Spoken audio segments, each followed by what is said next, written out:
Hey guys, what's going on? And today we're going to be going over, structure decks and their importance to trading card games. This one's going to be fun. But I guess I should explain what a structure or starter deck for those who are less informed about TCGs. A structure or starter deck is kind of self-explanatory. It's in the name. They are meant to start players off with, and they are meant to act as a structure for players to build off of.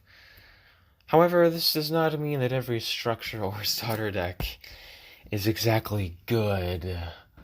Because maybe while the contents of the deck themselves are fine, a lot of the additional components around it is what usually makes or breaks a deck, although in some cases there are poorly designed decks as well. Yu-Gi-Oh! But anyways, they basically act as a way to get players into the game. For an example, let's take a look at Yu-Gi-Oh's structure decks. Let's just get into it.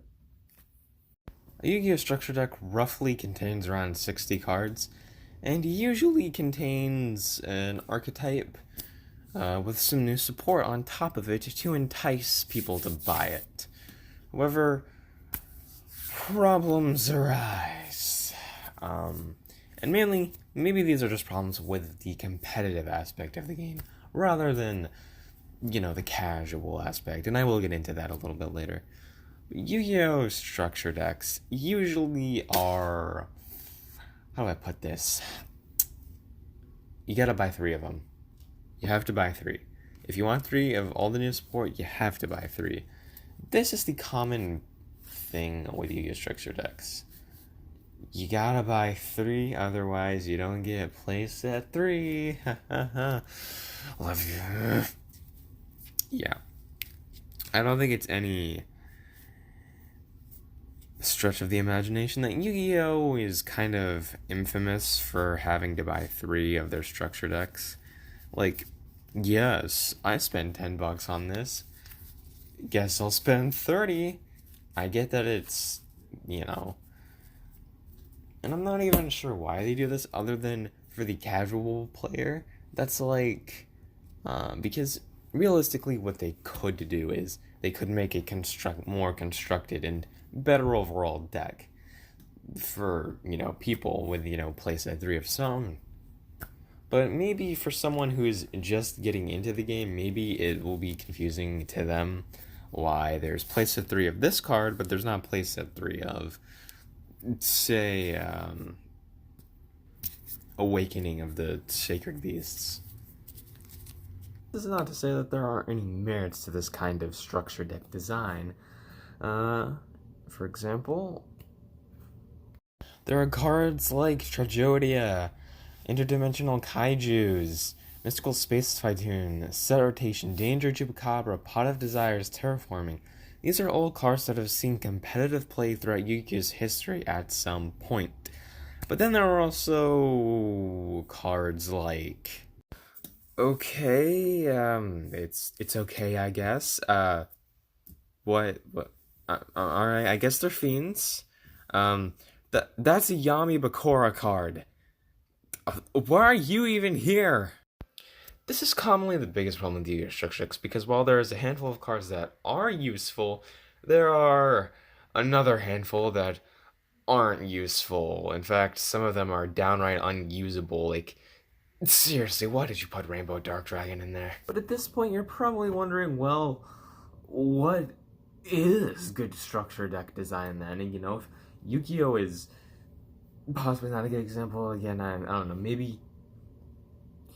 But what makes a good starter or structure deck? Well, let's take a look at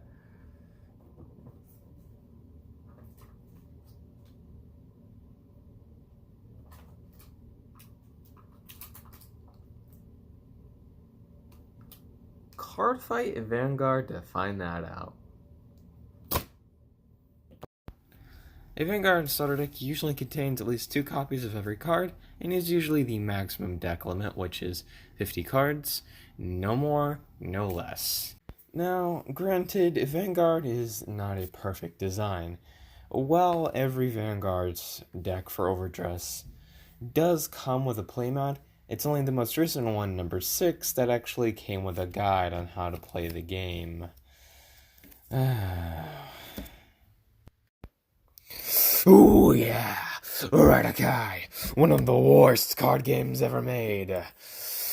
Granted, these are the only cards I own, but I'm kind of broke right now, so despite the cheap prices on eBay, yeah. Most infamously, Radakai. Yeah, oh my gosh. Radakai's design choice was questionable, but that's for a later video.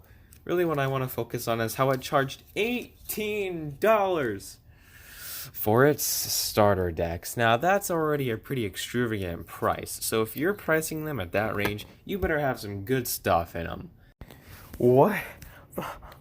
Why do they cost so much? Well, as I have said, reported material costs, although couldn't they save a little bit of money by not making the boxes so big? Seriously, look at some of the deck boxes and just tell me these aren't wasting space. Anyways, yeah, Redikai is a pretty extreme example of this. Vanguard was a pretty good example, and Yu-Gi-Oh! Was an example. This isn't a structure deck, this is just cards I have a lot of cards. But yeah. Yu-Gi-Oh! Is like somewhere in between. Really, it's up to... Really, structure deck design depends on whoever is publishing the game. And more often than not, structure and starter decks tend to be very good unless you're Beast Clans or Redikai, but yeah. I hope this video helps someone out at least, and I hope it was very informative on what not to do in your structure decks at least. So yeah, thank you for watching, and I'll see you in the next one. Goodbye.